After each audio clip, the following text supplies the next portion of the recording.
What's good, YouTube? This is Jordan, aka M10 from Team Umbra, and I'm here today. And what this basically is, well, as the title suggests, is Lightsworn strategy video.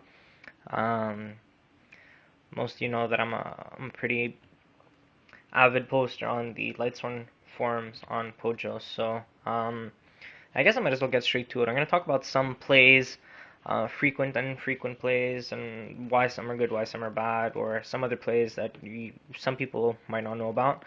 The video is intended for beginners, so um, more experienced users might be like, okay, well, we already know this, whatever. But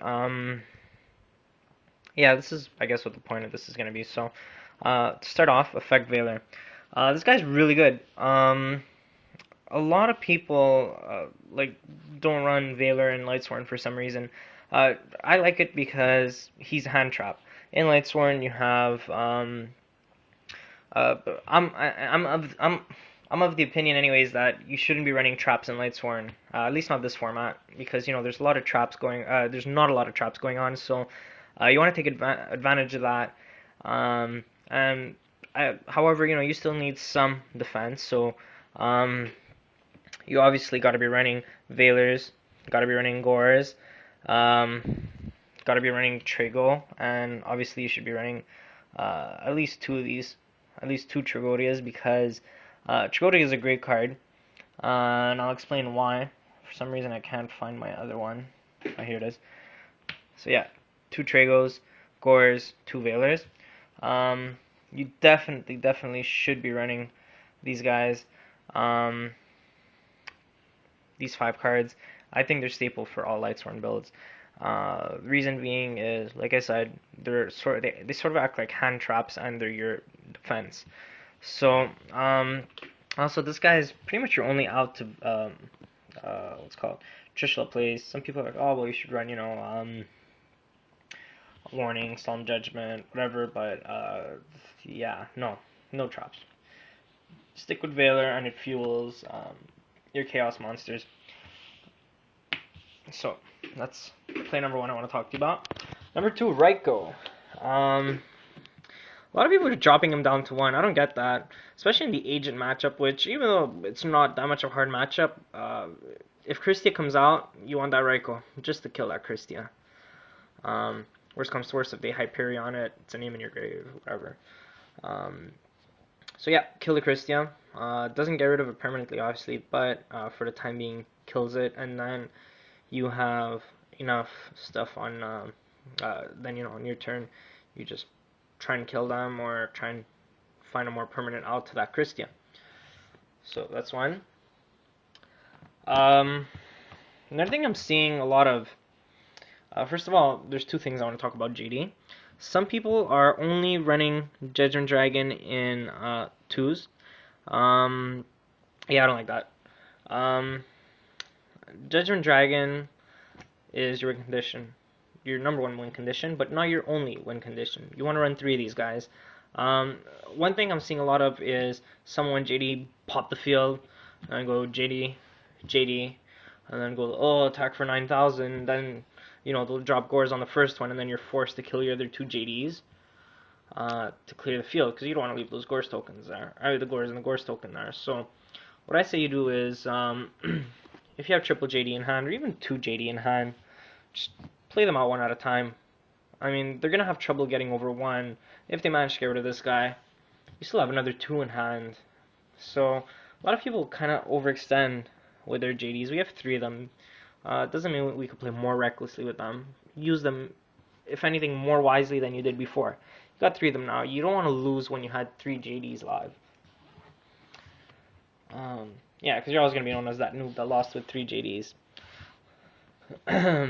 So BLS Honest, I mean this plays obvious. Summon BLS. If the monster's 2,000 attack or more, you go BLS, drop Honest. So if it's 2,000 monster, what does it do? Well, it inflicts 4,000. It inflicts 3,000 damage to them. And then you're gonna attack clear for 5,000 for 8,000 exactly. Another one that's pretty popular is actually BLS, and Armory Arm. Let me just get my Armory Arm out. Okay. So, you can make Armory Arm with Plague and a Flip Rifle. So yeah, you go BLS Armory Arm. So let's say, whatever, there's 2,000 attack monster, right? So you're going to attack. So you're going to be doing 1,000 damage. Sorry, you're going to be doing 2,000 damage because he's at 4,000. Plus 2,000 damage for that guy's attack. So that's 4,000. And then you're going to attack direct for 4,000. So this only works if they have like one monster with 2,000 or more attack on the field. So you could do the SOTK whichever way you like. So that covers that. The Armory Arm OTK is much less obvious. I know a lot of people know about the Honest one, but I'm personally a pretty big fan of the Armory Arm OTK also, just because no one expects it. And like game 2 and 3 it works a lot better, especially if your opponent's going to be siding and stuff like debunk and whatever. Death Shoot. The only trap I play in my Lightsworn. A lot of people are still playing Beckoning. I don't like Beckoning Light personally. In the trap lineup, I don't know. I find there's better options. I prefer one trap. That's Trap Death Shoot, and it's the trap of the format. If you're gonna be running no traps at all, you should at least be running Trap Death Shoot. I think it's the best card in the game right now. After BLS, gotta run this. Going back to the Beckoning Light idea. Why are these guys better? First of all, Pot of Avarice is so much better, especially in Twilight, because you have so much stuff you can recycle. You got Troopers, you got your JDs, you got your BLSs, you got your Phantom of Chaos, Chaos Sorcerers, Blackluster, Honest, Trigodia, Trooper. The list just goes on. So much stuff you could recycle, and it's +1. So run it, please run it. I mean, people are all, but it's counterintuitive in Lightsworn. No, it's not counterintuitive at all. Pot of Avarice, get those cards back, and you're pretty good to go. And like I said, the +1.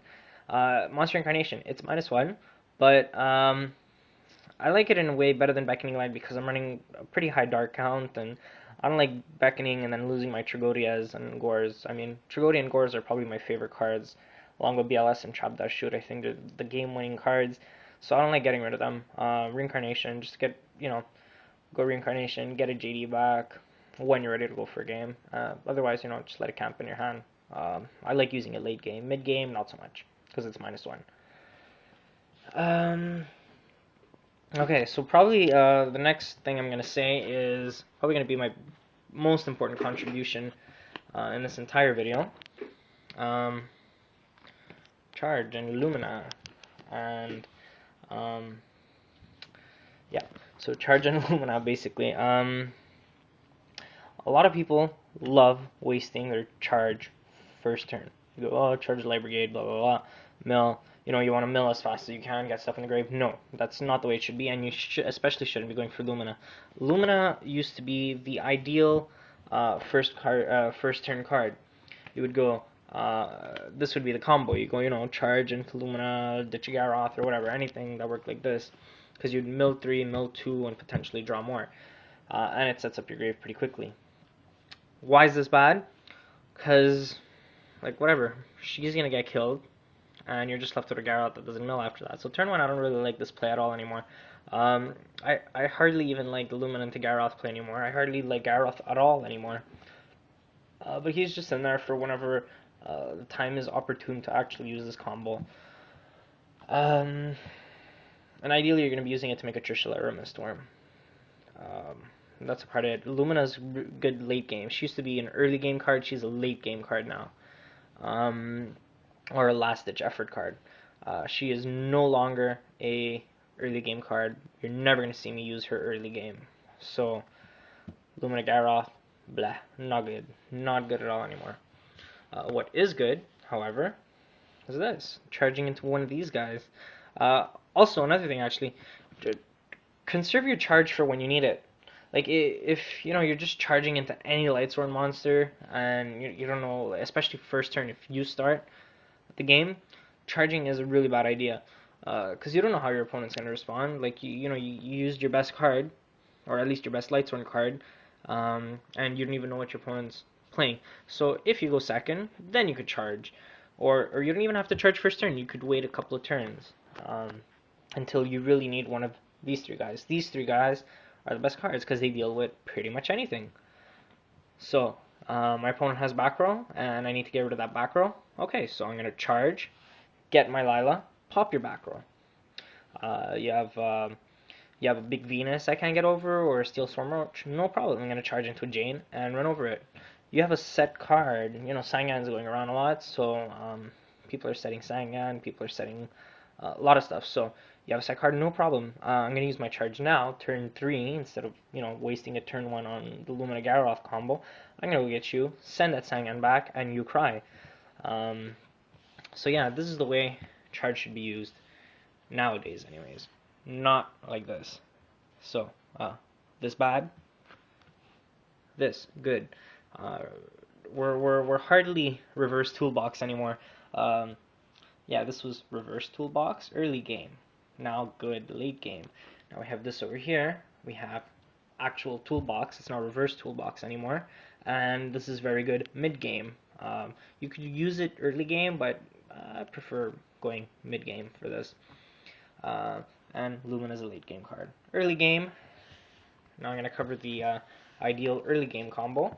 So yeah, again, late game, mid game combo, and your early game combo, if I could find it. Oh, here it is. This is your ideal early game combo. You summon Trooper, you mill 3.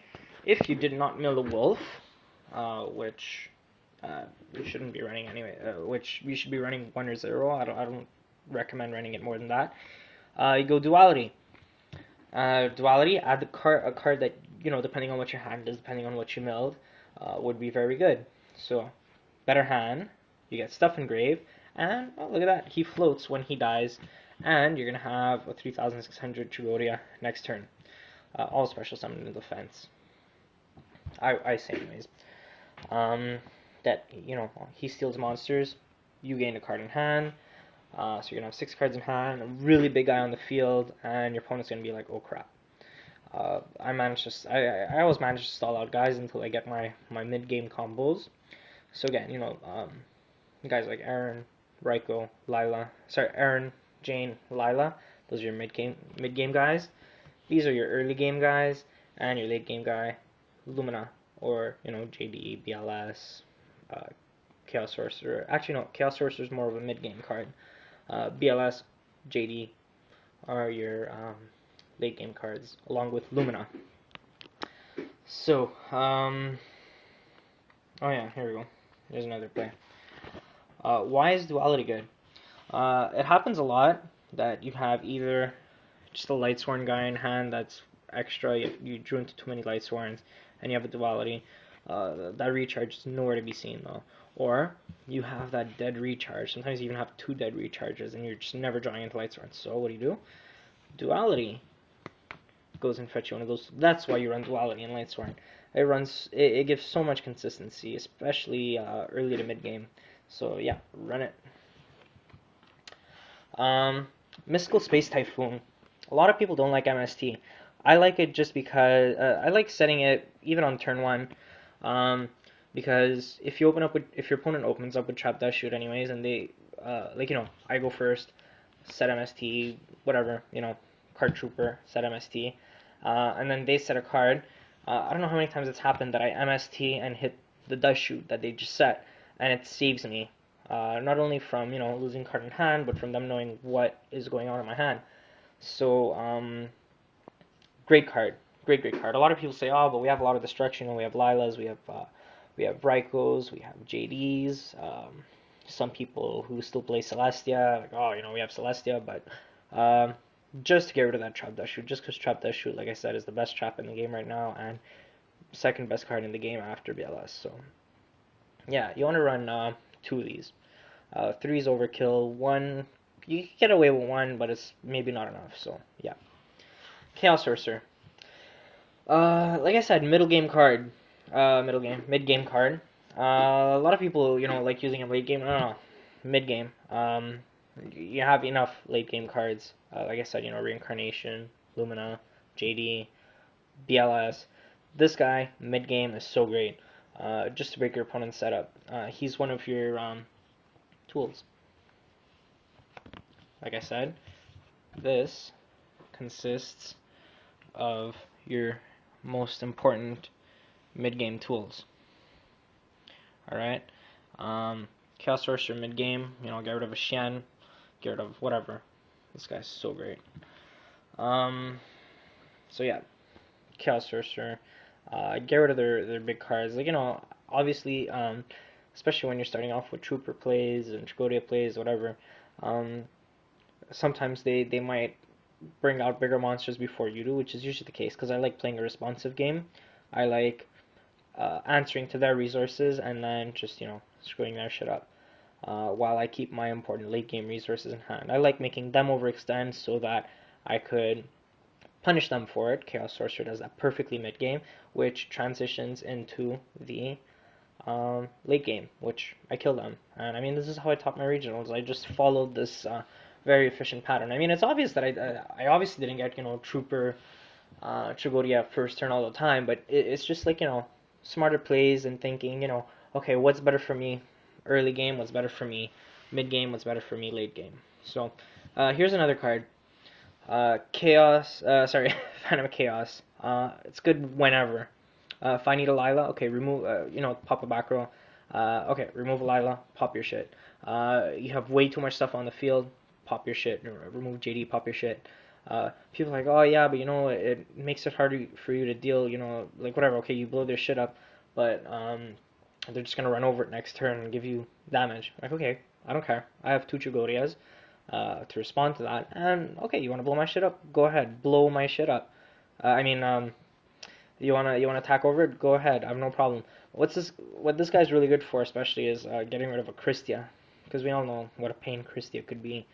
Um, uh, and you know what? He's a normal summon, and not only does he blow everything up, gets rid of the Christia, and you severely minus your opponent, and you didn't even minus yourself. So there we go.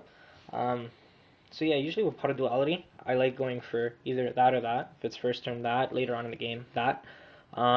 Just because it's kind of dirty when you Pot of Duality into Trap That Shoot, and your opponent knows you're going to use it. Same thing with this.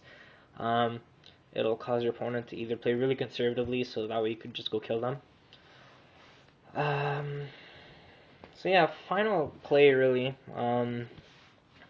Another play that Lightsworn has available is this play. This one's been around for quite a while. When you have these guys engraved, this guy in hand, you're gonna top deck your wolf, special summon Plague. You're gonna mill the wolf and special summon Bulb. So you just special summon 3 monsters. Took 1 card from your hand, and you didn't minus yourself. Basically, what you did was you went +2, and you didn't normal summon yet, so you could normal summon Lila, ditch it for special summon Garroth. This, like I said, is really good late game, and you could do a whole bunch of things. I personally would go Librarian, Trishula, draw 1, and yeah. I mean, you see the pluses that just go on and on over here. So that's the Lightsworn strategy video. Thought I'd post this up because yeah, my deck was 41 cards, and I top 4 at the Montreal Regionals. Like I said, biggest regionals ever held in Montreal or in Quebec, I believe. So, yep. This is M10, guys. Peace out. Hope you enjoyed this.